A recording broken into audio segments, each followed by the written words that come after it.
Dear colleagues, speakers, participants, online and around the world, I'm Lucia Delagnello, Deputy Director of Education and Skills at OECD, and it's my great pleasure to welcome you to this year's OECD conference on digital education that will be uh, aiming to discuss exploring effective uses of generative AI in education.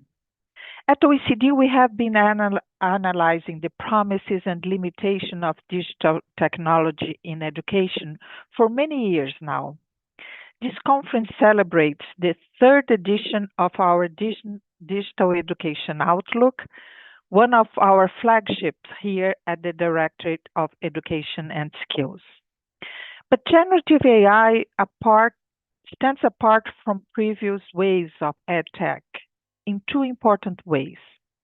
First, the speed and scale of its adoption are unprecedented.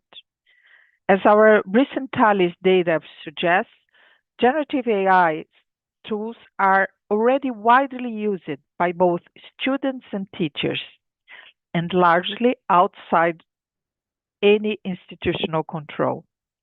This is not a gradual integration, it's a rapid, system wide diffusion. Second, because unlike previous EdTech, generative AI tools are not originally designed for education. They are mostly general purpose systems that can serve as personal assistants. In education, this raises a fundamental tension that we'll be discussing over the next 2 days. Students can use generative AI to complete tasks faster and often better. But this does not necessarily mean that they learn how while doing so. When parts of the cognitive effort and indeed the productive struggle essential to learning are offloaded to a machine, students may not develop the human capacity they need. The OECD Digital Education Outlook 2026, which was released last January, and will provide the knowledge base for our discussions over the next 2 days, highlights both the promise and the complexity of the transformation AI is bringing. It shows how generative AI can support more personalized learning, enhance teachers' productivity, and open new possibilities for assessment and system management. At the same time, it underlines critical challenges around quality, bias, transparency, data governance, and the preservation of human agency in an increasingly AI mediated environment. One of the central message of the outlook is that these opportunities and risks cannot be addressed by any single actor alone. This brings me to the central point of this conference. Ensuring that generative AI supports teaching and learning rather than simply accelerating task completion is a shared responsibility. And that's why we at OECD are facilitating this dialogue between governments, researchers, educators, teachers, edtech developers and companies, and also students. We are going to have some students talking and discussing this important topic with us during the conference. Bringing all these perspectives together is the purpose of the conference. Over the next 2 days, we aim to move beyond isolated examples or individual viewpoints and foster a shared understanding of what effective and responsible use of generative AI in education look like in practice. This requires dialogues across stakeholders, sectors, and countries. In short, the question is not whether generative AI will shape education. It is already shaping education, but how we, together, will shape it in order to serve learners, teachers, and societies. In short, I would like to thank you all for being part of this conversation, this important conversation. And I'm pleased now to present the first session of the conference, which is going to be, I think, very, very interesting. We have two researchers that have contributed to the digital education outlook, bringing perspectives on how generative AI is using to both to help teachers as teaching assistants, but also to learn students in their process of learning. So it's my great pleasure to introduce you to Professor Ryan Baker from Adelaide University. He is also the director of the center, the Penn Center, the Pennsylvania University of Pennsylvania Center of Learning Analytics. And he's going to talk a little bit on his research and his evidence on how AI is helping teachers to do their job, to enhance their productivity, and probably focusing on what is more important to help students to learn. So, Professor Ryan Baker, it's a pleasure to have you with us, and I'm sure that all our participants here are eager to know what you are finding out about the use of AI on helping teachers. The floor is yours. Before I just want to remind you that you can ask questions through the chat here, and we'll try as much as possible to have our two guests here to respond to your questions. So, Professor Ryan, please.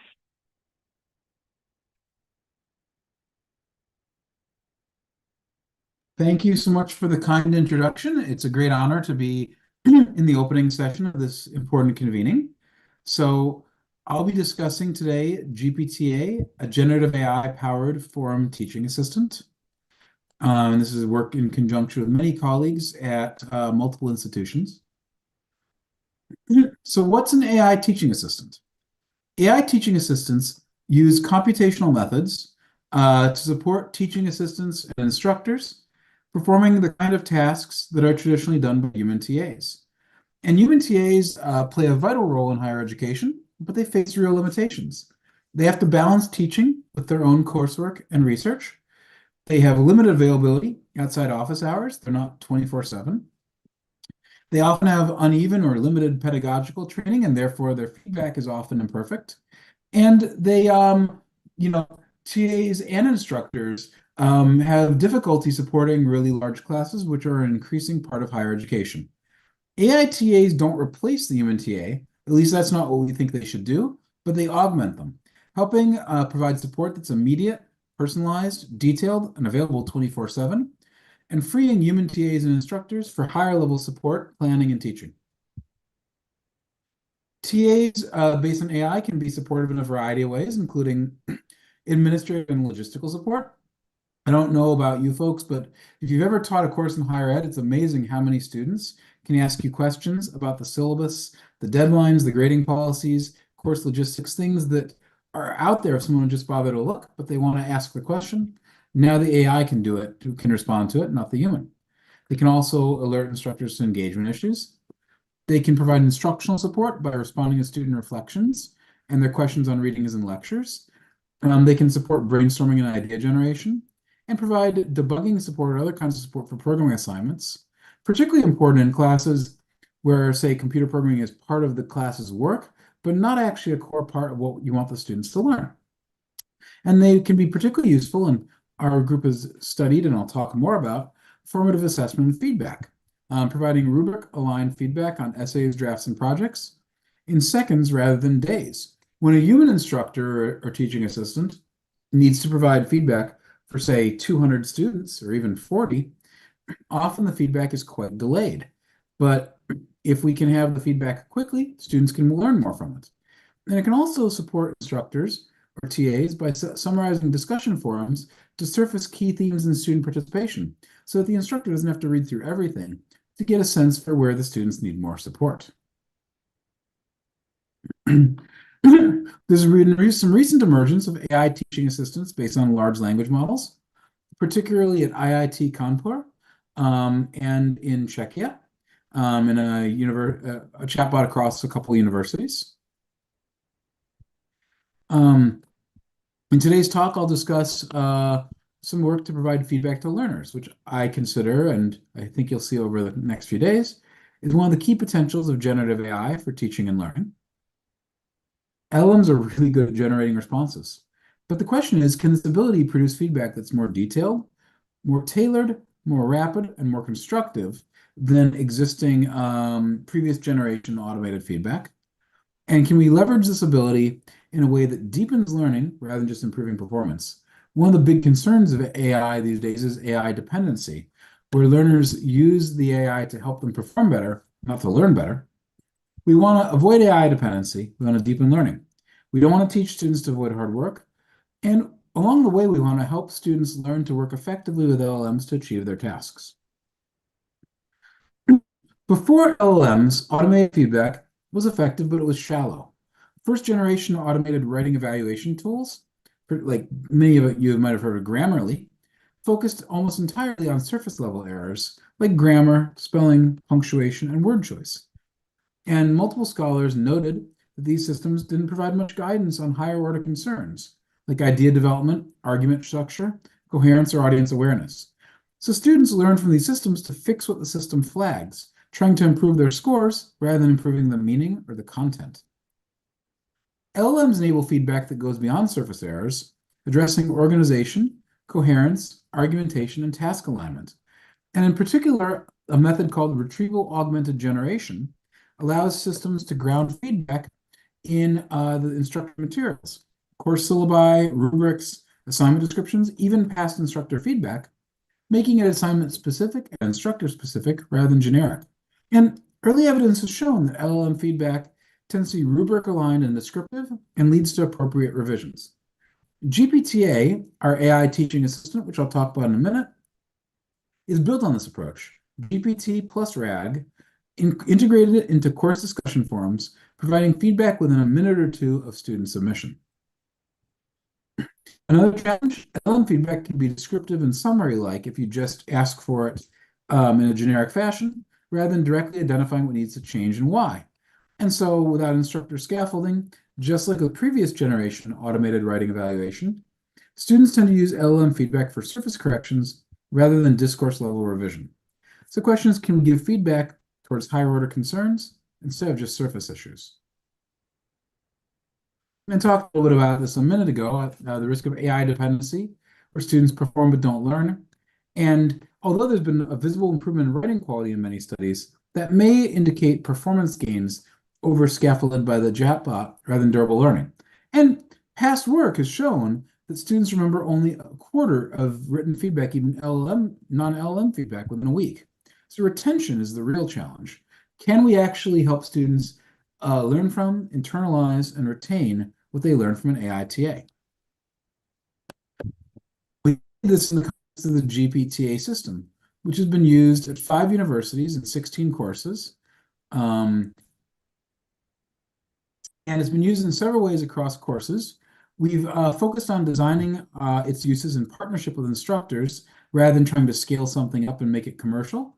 And these courses have spanned from programming-based courses to survey courses, to theory courses, to in-depth seminars. So we use embeddings, retrieval augmented generation, to add course info to GPT, syllabus, course slides, assignment descriptions, transcript of the course's videos when it's a flipped class, video scripts for video discussion assignments. That's the University of Pennsylvania Grad School of Education equivalent of breakout rooms in Zoom, and course readings. And at first we had past semester instructor responses to questions, but that turned out to be less useful after GPT 3.5. Given time, I'm not going to go into great detail on the current prompt, but just note that it asks the LLM to first look in the existing content before looking to more general purpose knowledge.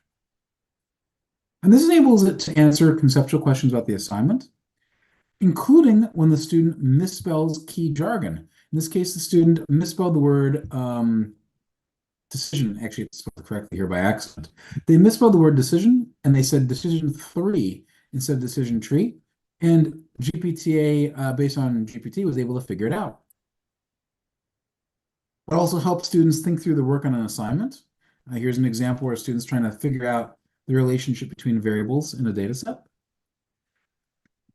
And GPT allows the instructor to require that Q&A response posts be approved before it gets posted. We actually use that much heavier in the first couple runs of GPT than we have in the future because the responses have been so on target for the most part.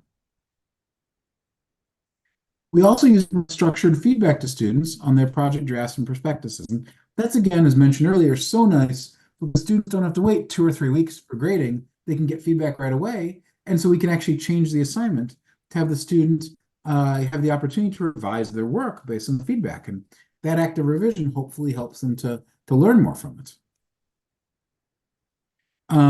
One quick fun thing here. In one course, we found that GPT really wanted to recommend that every student rely upon learning styles. And it took a lot of engineering to get it to not recommend learning styles to everybody. Because although learning styles is a debunked hypothesis for the most part, very close to 100% debunked, about as much as you get for any model like that in education. There's a lot of resources on the web that treat it like it's true. And so GPTA tended to tell people to adopt it in their solutions. And so we told them don't do that. And it did it anyways. And so then we told them that it was a debunked theory. And it said, some people might call learning styles a debunked theory, but you really should adapt to it. And finally, we found that if we told it that that it's controversial, that chatbots are told not to talk about controversial topics. And so that actually worked. So a lot of iteration goes into these things, bottom line, to get them right. And the started to give was pretty thoughtful. You can see, for example, here, that it's not just telling a student, give more examples. It's talking about specifying preliminary design principles or theories of learning and instruction that will inform the application's development. And the student, in this case, correctly talked about existing systems limitations, but it encourages the student to have critical analysis of how those limitations directly impact outcomes. So it's pretty deep feedback. Also used in some courses to help students brainstorm and develop ideas. So when we tried immediate project feedback, there was an early challenge we saw. In the first semester, an assignment where we piloted immediate project feedback, we saw a problematic pattern. Much more than usual, some students didn't read the assignment carefully, and they didn't follow the assignment requirements. GPTA had been told to give them feedback on their ideas, but we didn't ask it to check for compliance with the assignment requirements, and we still don't. So it didn't catch this problem, and the students got a bad grade, and then they complained, and then the instructor, me in that case, because it was our first pilot, gave them a chance to resubmit. We thought about it, and we decided that this wasn't a problem with GPT itself, because we want to help students learn about ideas, not teach them to not read the assignment. So if we just have it check their assignment for compliance, then the students are going to use it for that performance goal rather than using it to learn from the feedback. So we kept GPT itself the same, but we redesigned the implementation. The next semester, the assignment said in boldface that GPT will not catch non-compliance with assignment requirements, and it's there to give feedback on ideas. The instructor repeated this message several times in class, and the problem went away. And we've put this in implementation guides for GPTA ever since, and it hasn't been a problem again. So GPTA is rated comparably to human TAs on many dimensions. One that it's not, so it gives responses that are as detailed as humans, according to students. It gives responses that are as high quality as humans in terms of the content, but when it tells them that they're doing a good job or that they're really getting it, the students don't trust its emotional feedback, and honestly, they shouldn't. It also, they found, responds much faster than human TAs or instructors, which cut student response time considerably for their questions. So what's impacts on learning? This is drawn from 2 papers. So we compared in our first study GPTA to no GPTA, and we had a course where there's a previous semester with no GPTA. We introduced it, and then we had the same paid grader do the grading of the assignments, and we found that a higher proportion of submissions were A or A plus when GPT-TA was included, and this was statistically significant. So higher quality assignments. But what did it suggest? It wasn't suggesting almost any feedback on low-level edits, like grammar and spelling and word choice. That's because the prompt emphasized higher order content. It was focused a little more on the depth of argument, specificity of argument, and clarity, and also the course rubric dimensions. And its feedback targeted all 5 of the course rubric dimensions. About 3/4 of GPTA's feedback items were adopted by students. It was about equal among categories, except clarity suggestions, which got adopted a little less. We found that if GPTA spontaneously explained, this was the GPT, the LLM doing this, not our instructions. If it offered an explanation on its feedback, students were significantly more likely to adopt the feedback. But if it gave an example or suggested an idea, they were no more or less likely to adopt it.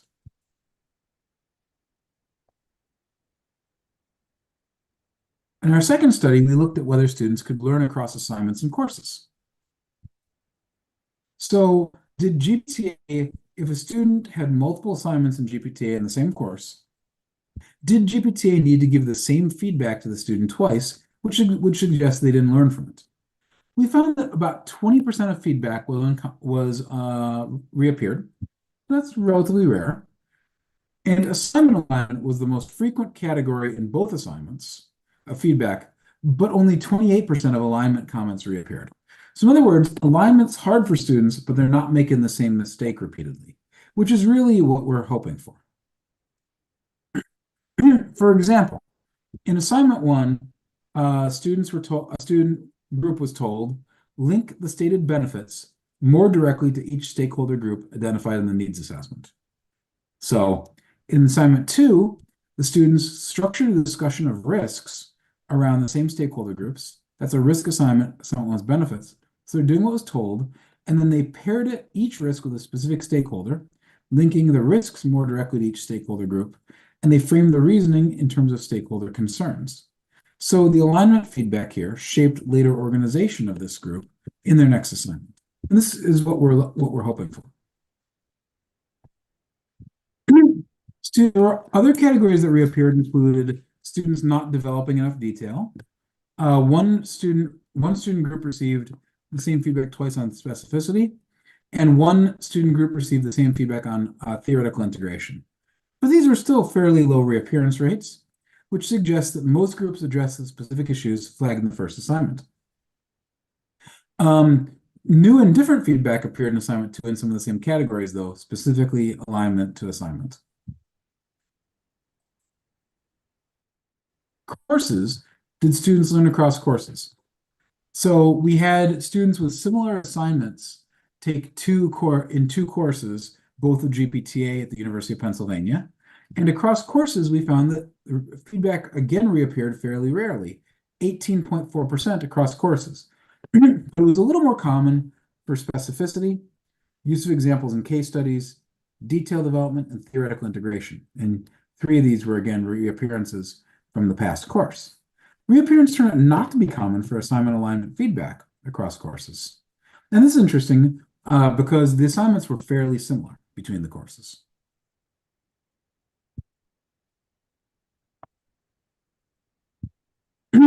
So to offer some conclusions, AI feedback can drive real learning. Students don't repeat the same issues.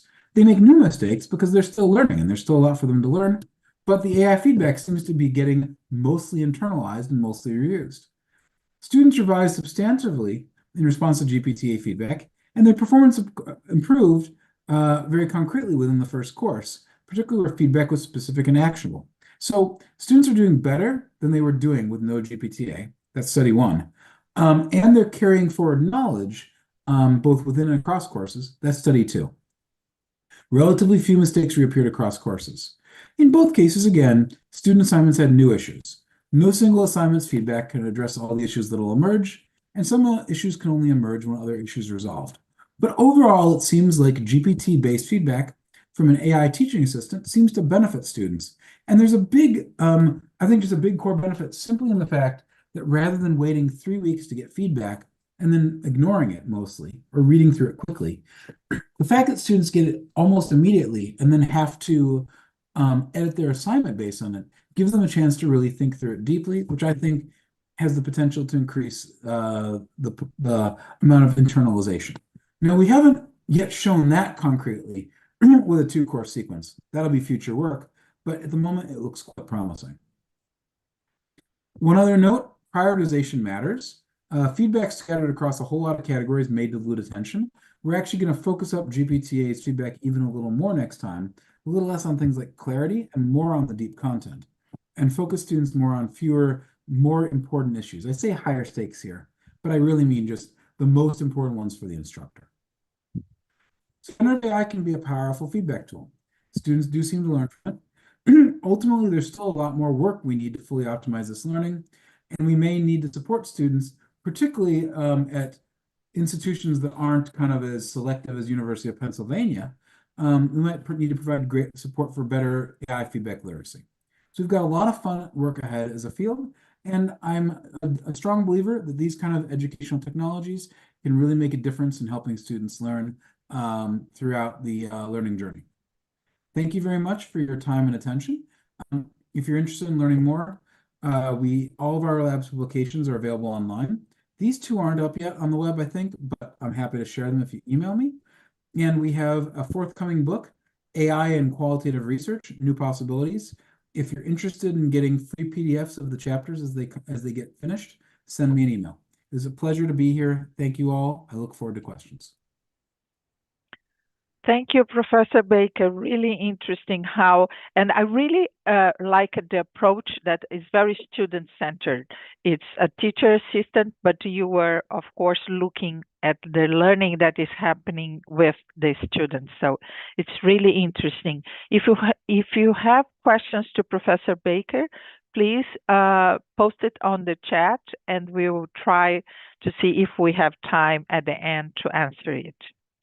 Now let's move to Professor Chang-Heng Hu, who is the chair professor in learning sciences and technology at the Polytechnic University of Hong Kong, who is going to present a different perspective, I hope complementary, focus on a learning platform that provides a tutor for students to help them to empower them in their learning process. So, Professor Hu, the floor is yours. Okay, hold on. Let me share my I think not this one. Do you see that? Yes, we can see okay.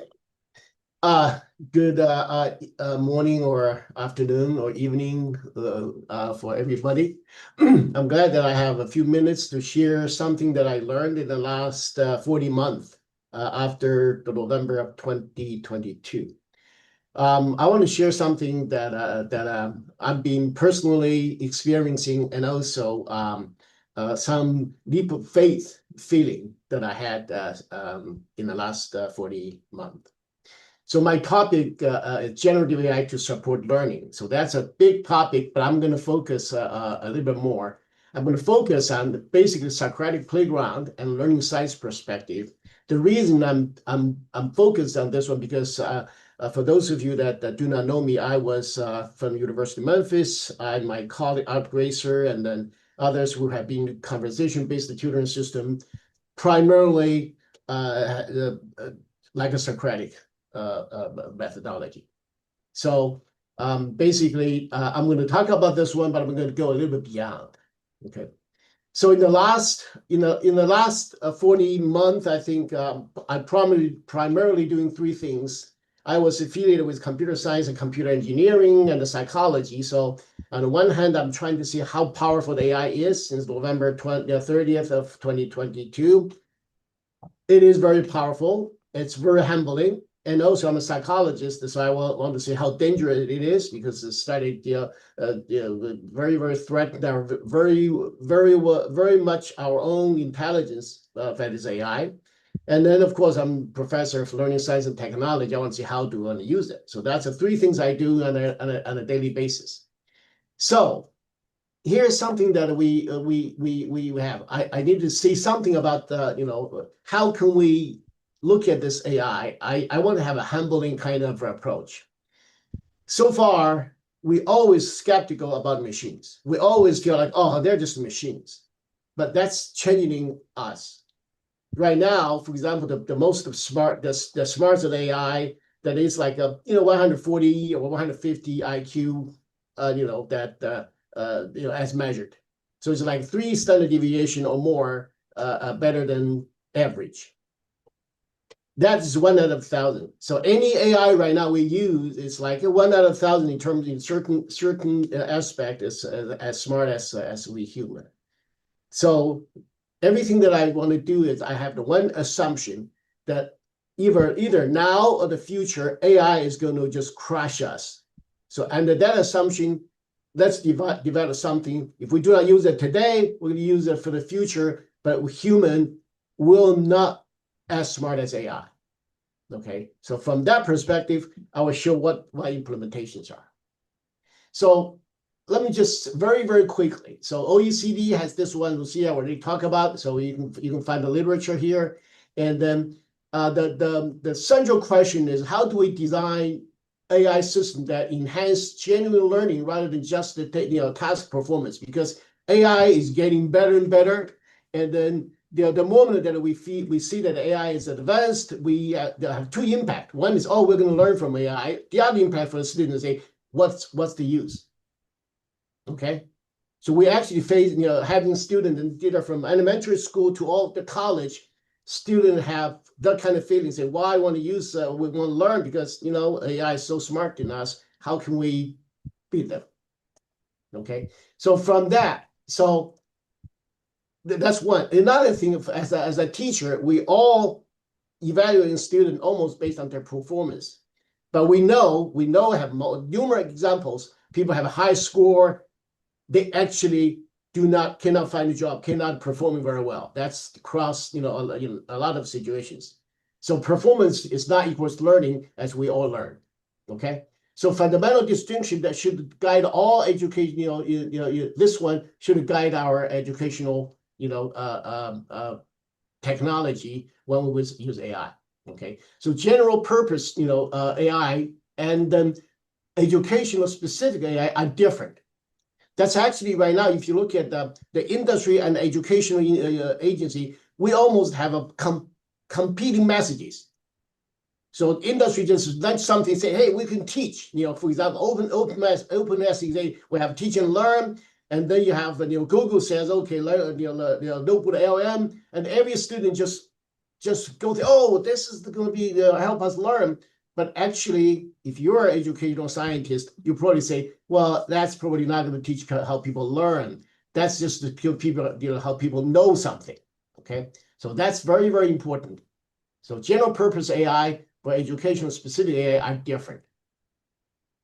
Okay, so from AutoTutor, well, I'm going to very, very quickly talk about AutoTutor. AutoTutor based on hundreds of hours of observation of human tutoring system and human tutor and to teach human.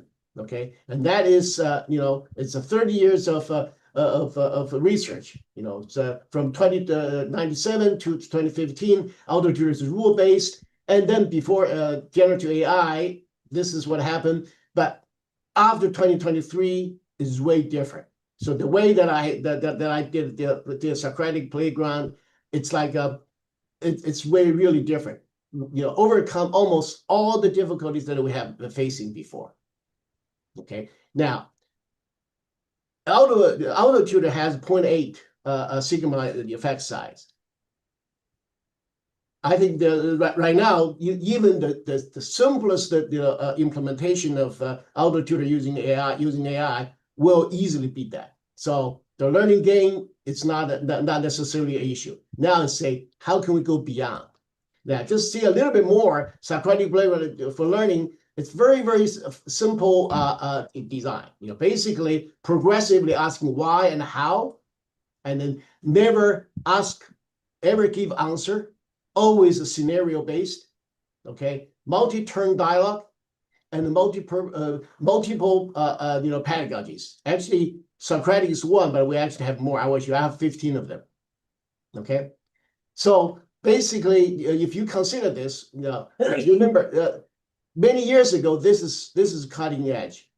Now it's more almost nature. We learn actually AI help us realize something that we think is very, very advanced right now is relatively straightforward. Okay, so stage one, constructed the learning scenario. Stage two, interactive dialogue. Step three, and then we just do those, right? So here we have AI actually works. Socratic tutoring works pretty good. We want to go through this one now very, very quick. I'm going to go a little bit more about the demo that we have. Okay, so the principal design of educational AI, I think that's very important, because right now we all almost, I would say, kind of, technology just rule all kind of feeling, but we cannot forget pedagogy. So the educational generative AI design principles, pedagogy first, not technology first. Okay, productive struggle, making students work very hard, because one of the issues AI is really making, they call the outsourced cognition, making student lazy. So when we do this one, we never give student answers. We always ask the student to think. Even when the student, you might present an implementation, even the student ask for answer, we intentionally give wrong answers with the correct answers. We don't even want to give the impression that the student is going to take the answer and then, they call it copy and paste and turn in. That's not the case. Okay, so that's very, very important. Make a student deal. And also, we teacher need to be in the loop. Okay, so we use teacher and then AI co-design the system. Okay, and also we have a systematic safeguard principles for AI produced contents.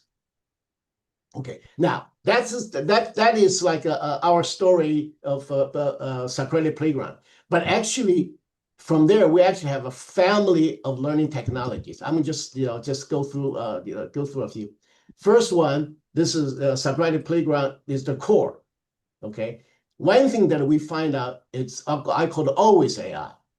Okay, so now there are a lot of tendencies. Oh, we use AI. We just get an AI as literacy or a competency and have several courses. One of the approaches I call it always AI. It's AI together with learning. So let me just show you very quickly. This is always AI. What the always AI is.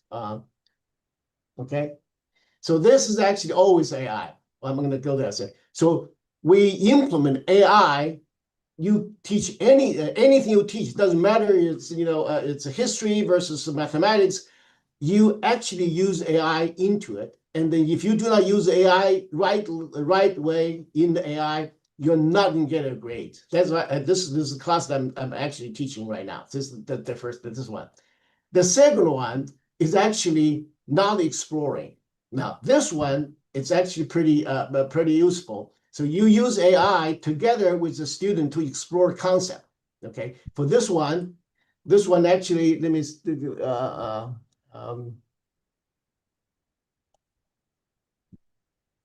not this one.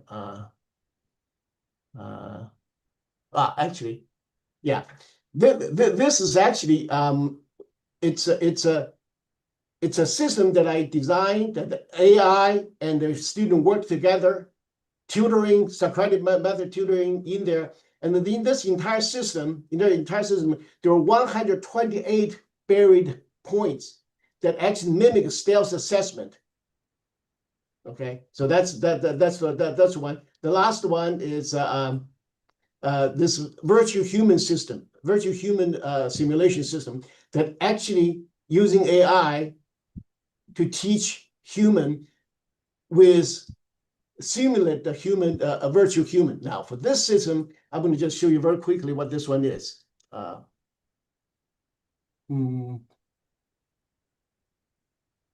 Okay, for this one here, I'm going to very, very quick. I'm not going to go more. So for this one, we built AI tutoring system, just like Ryan was talking about a tutoring system, but it's not not the program in at that level. We're actually using multi-agent, system to mimic virtual human. So you mimic human with 15 different psychological dimensions, and with 60 agents that actually interact with human, and then you can do the tutoring. I did 15 different tutoring systems using this exactly the underlying framework. Okay, so those are the things, and all those things are all the categories. So this is the always AI. That's the AI competency as part of learning. And then this is my knowledge explorer from mastery modeling to optimal learning, basically because we have 128 different points buried in the system. I have 100, there are 100 ITS agent that monitor student learning, the students' interactions, and then just highly individualized learning. This is something that goes beyond what I had in the last 30 years practice. Okay, so 120-point skills assessment, and then virtual human. This is something that I feel very, very happy about. I've been doing a lot of systems. This is one of the best system that I designed. Okay, this system actually, 3-round deliberation process integrate so you have every virtual human with 3 agents inside the virtual human, 2 trait-based agent, 2 state-based agent, 2 regulatory-based agent, 6 of them. Okay, and then I was able to produce over 900 virtual humans, and half of them for teaching purposes.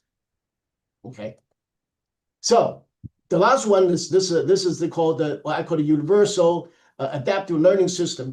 This one here actually, I'm going to just go to very, very quick what this one does.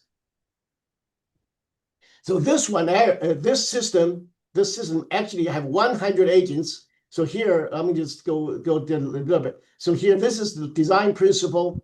Okay, this is 100 ITS agents, 100 of them. Every single one of them are monitoring student interactions, 30 core production core, and then 27 of those are the micro behavior modeling, and every single one of them are interacting with the students.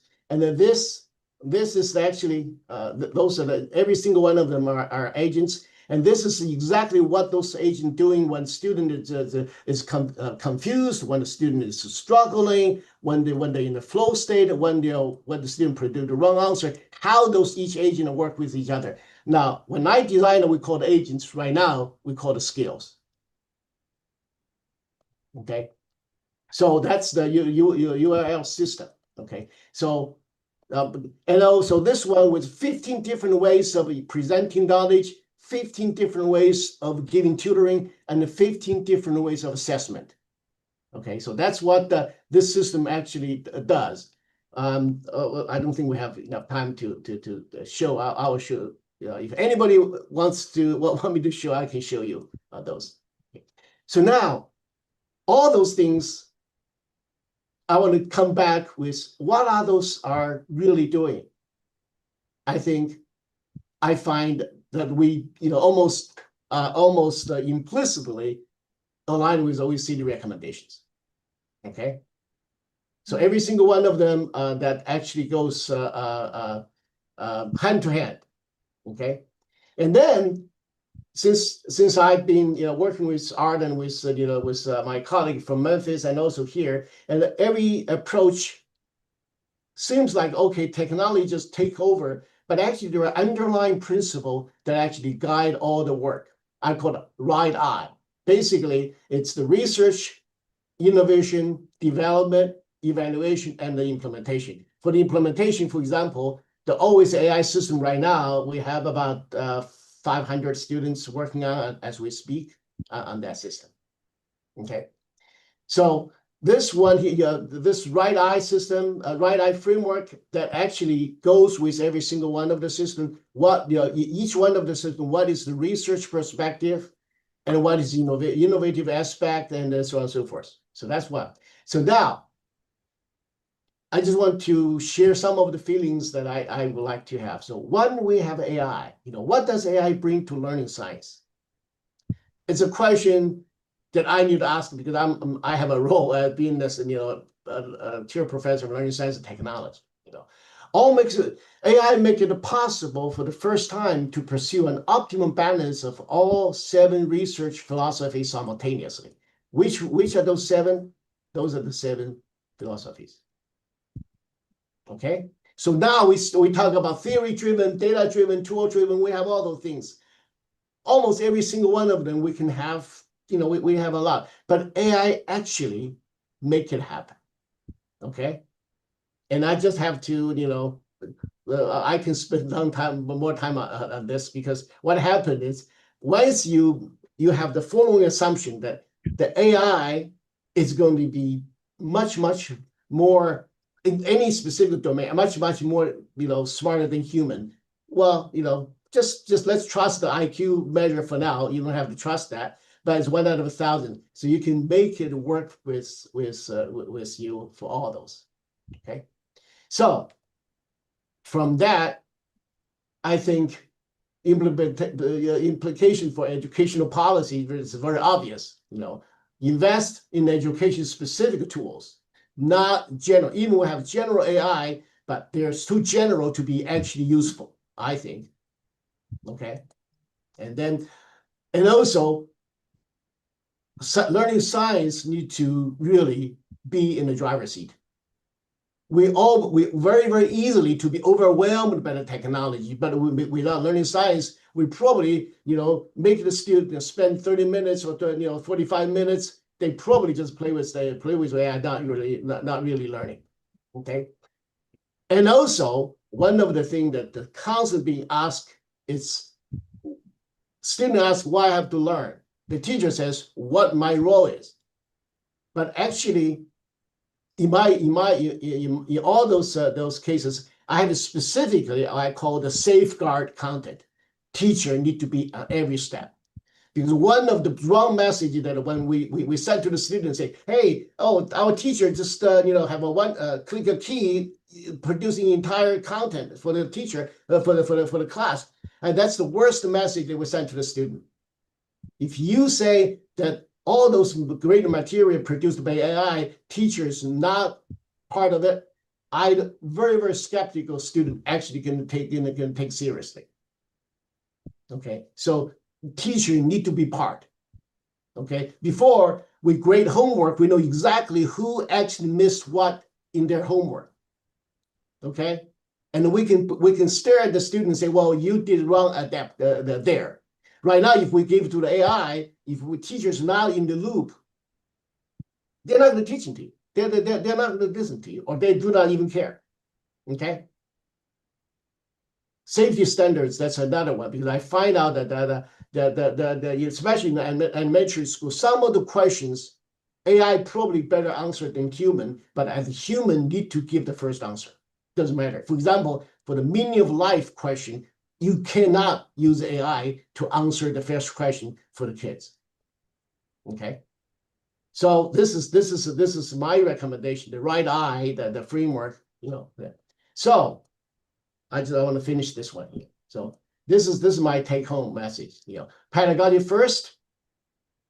AI competency need to be together with do not try to say, hey, let's learn the AI competency. No, AI competency need to be learned. It's like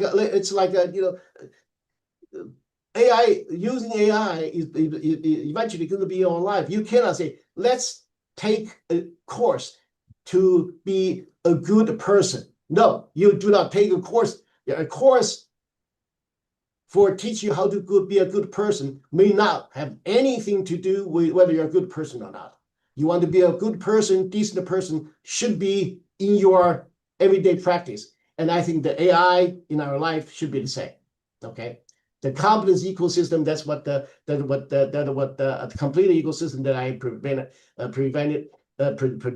presented. And then we, again, in my presentation, I have unified framework. That's UALS. Okay, and then I share this one because I did have about 30 years of ITS research experience. Okay, and then this whole thing is actually did using AI, because you can use different languages, and actually you can use voice over on those. In other words, this approach is actually AI behind. For just give you a following example, in any one of those you can go to here and explore research behind. And then basically AI gonna go into and explain to you at any given time, and then at any given time you can actually explore the concept of that specific content, and then give you the knowledge that you want to learn. So this presentation itself, it's AI empowered. It's my way of replacing PowerPoint, because PowerPoint does not have AI behind. Anyway, this is my presentation. Thank you for listening. Thank you so much, Professor Hugh. Really interesting. We could spend hours trying to know more about your work. But I don't know about you, but I feel really reassured that there's so many people like you too that are bright, and they're devoting time and a lot of work in trying to design to bring AI to the education field with careful, responsible, and pedagogic-based principles. So I'm really happy to learn about your work. I think we have time for 2 questions, one for Professor Baker and one for Professor Hugh. There's one interesting question here saying, what if teaching assistants make mistakes in providing incorrect information? How do you safeguard the teaching and learning process, or how to make sure that appeal procedures are in place, as we do, for example, with human teaching assistants? So if you can respond that for 1 minute, we have another question for Professor Hu. I mean, that's a great question, right? Like, as you noted, human TAs and professors make mistakes too. First of all, we don't have Jeepy TA grade students, so there's no grade to appeal, right? The mistakes are not high stakes. We definitely, on the feedback on assignments, we still provide a human round of feedback on the final version. It's just at a delay, like human feedback inherently is in a larger class. So they're still getting the human feedback on those assignments. And then with forum posts, which is another place that can make mistakes, at least in my own class, I read the forum posts from the AI and I correct the errors in its posts, just like I would with the human TA's posts. So in my mind, the key there is basically you treat it like a human TA and you never have it do anything high stakes. And that way the mistakes it makes are mitigated. In practice, we haven't found the mistakes to be all that bad. I don't feel like it makes fewer mistakes than a human TA in general for this kind of stuff. The technology is amazing these days. Great question. Thank you. Thank you, Professor Baker. Professor Hugh, there is one question for you, saying that you mentioned the use of multiple agent models in your system. What do they bring to the system that only one could not do? Do you have a lead agent, or is it a way to multiply the approaches? Yes. And another one, are these platforms accessible already? Public can access? So the system, let me just show you very quickly. I'm going to go back and share again. I'm not going to spend a whole lot of time. This, at first, I was going to make it everybody available, but I feel it's too dangerous to make everybody use it. It's just too dangerous because it's so powerful. Okay. That's one. Now I do want to answer a question about that when the AI answered wrong question. Answer one. One thing that I feel like right now, almost everybody say, "Oh, what happened if AI make a mistake?" Okay. I think right now we should celebrate the imperfection of AI. With this smart, with a smart AI like we have, if it doesn't make a mistake, we all out of our jobs. It's AI actually making mistake that making us, every one of us, useful. Okay, and also if we want to use AI like the extension of search engine, we always trying to find the answer, get it right, okay? And that is the worst thing that actually AI can bring to us and the next generation. We should always assume that AI is just like a human. We have a few people that are around us